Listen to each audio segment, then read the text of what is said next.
시청자 여러분 안녕하십니까? 홍준표 의원의 국민의힘 복당 문제를 놓고 뜨거워지고 있습니다. 우파가 상당한 논란을 벌이고 있습니다. 복당에 반대하는 의원, 위원장들과 홍준표 사이에서는 험악한 인신공격성 발언들이 오고 가고 있습니다. 결론적으로 말씀드리면 홍준표 복당에 반대하는 사람들의 논리가 옳고 홍준표를 복당시켜서는 안 됩니다.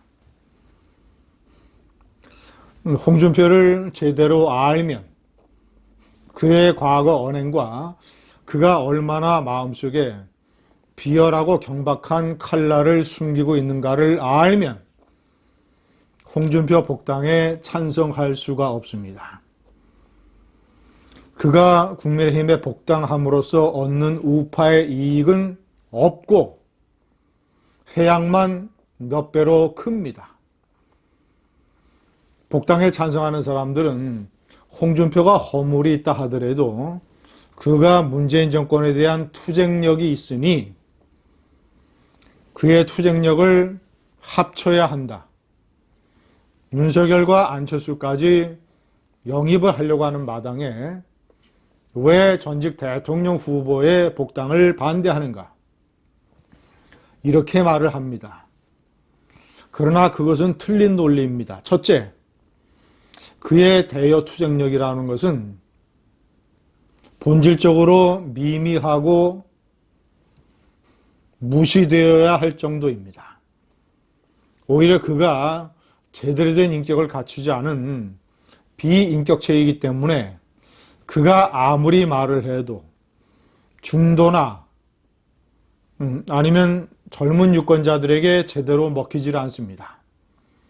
자, 그리고 두 번째, 그가 어느 정도의 투쟁력을 가지고 있다 하더라도 여론조사 지지율에 나타난 그 정도의 지지자들을 가지고 있다 하더라도 국민의힘에서 반듯한 대통령 후보를 선출하면 예를 들어서 윤석열 전 검찰총장 같은 참신한 인물을 대통령 후보로 만들면 홍준표 지지 세력은 홍준표가 당 밖에 있더라도 전부 다 국민의힘 후보에게 흡수됩니다. 때문에 현실적으로도 복당에 이익이 없는 마당에 해악을 방지하기 위해서 복당을 시켜서는 안 됩니다. 이유 첫 번째, 그는 자신이 관심을 받기 위해서 자신의 성장에 방해되는 인물이라면 무조건 매도하고 흔듭니다. 과거 황교안 대표에 대해서 그랬던 것처럼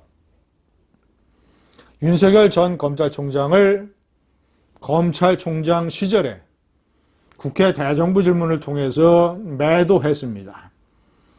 인신공격 발언을 해댔습니다. 윤석열 검찰총장이 과거 서울중앙지검장 시절에 박근혜 정권에 대해서 수사를 한 것, 이명박 정권에 대해서 수사를 한 것. 자, 이런 것들은 제가 분명하게 말씀드린 것처럼 국가의 사법체계, 국가의 명령에 따라 검사의 의무를 다한 것입니다. 다만 그 과정에서 이재수 사건에서 보듯 몇몇 무리한 결과가 있었다. 이것은 윤석열 검찰총장이 나중에 적절하게 유감을 표명해야 된다. 저는 이런 논리입니다. 그러나 홍준표는 자기 자신의 경쟁 상대에게 무조건 질투와 시기심에서 흠집을 내기 위해서 권력의 사냥개 역할을 하다가 토사구팽 당할 줄을 진작에 몰랐느냐? 이런 취지로 대정부 질문 때 매도를 했습니다. 자, 이것은 윤석열이라고 하는 우파의 소중한 대통령 선거 자산, 압도적인 차이로 국민의 다수의 지지를 받고 있는 윤석열이라고 하는 대선 유망주, 참신한 대선 후보의 쓸데없는 근거 없는 흠집을 내서 우파에게 해악을 끼치는 일입니다. 두 번째, 내부 총질 전문가입니다. 황교안 대표 시절에 황교안 대표가 결사적인 각오로 단식 투쟁을 벌이자 뜬금없이 왜 단식을 하느냐고 비아냥거렸습니다. 그랬다가 황교안 대표의 단식이 많은 국민의 관심을 받고 지지를 얻자 청와대 앞에 가서 단식하고 있는 황교안의 손을 잡았습니다. 홍준표는 이렇게 얄팍합니다. 세 번째, 대통령 선거 때는 박근혜 대통령을 출당시키는 것은 정치적으로 시체가 된 사람에게 칼질을 하는 것이라고 얘기를 했습니다. 박근혜와 우파의 표를 받기 위해서. 그래놓고 정작 자신이 당 대표가 되자 불법적인 방법으로 당헌과 당규를 다 어겨가면서 박근혜를 출당시켰습니다. 배은망덕. 화장실 들어갈 때와 나올 때가 다른 사람.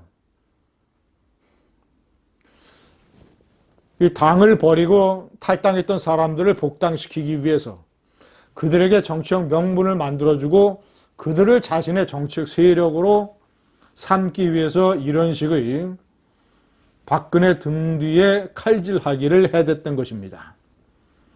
네 번째, 저품격. 대통령 선거 때 장인에 대해서 한 말이라든가 이런 것들은 제가 다 빼놓겠습니다. 당대표 시절에 여성 최고위원에게 주막집 주모라고 얘기한 것. 그래서 소송에서 당한 것. 정말이지 입에 올리기도 어렵고 낯뜨거운 20, 30, 40 젊은 세대들이 봤을 때는 도저히 이해할 수 없는 저품격의 소유자. 우파의 인격 망신. 다섯 번째, 개인 비리. 집권당 원내대표 시절에 국가 세금인 특수활동비를 수억 원을 횡령을 해서 부인에게 갖다 주고 그 부인은 은행의 비밀 금고에 집어넣은 혐의. 특수활동비 횡령 혐의. 본인이 다 인정한 것입니다.